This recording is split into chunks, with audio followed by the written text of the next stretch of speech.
Removing a processor and heatsink.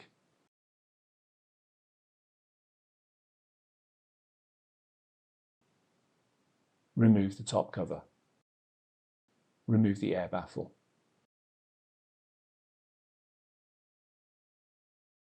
Use a Torx T20 screwdriver to unfasten all the screws on the heatsink in the removal sequence shown on the heatsink label. Carefully lift the heatsink from the processor socket. Use a Torx T20 screwdriver to unfasten the screw.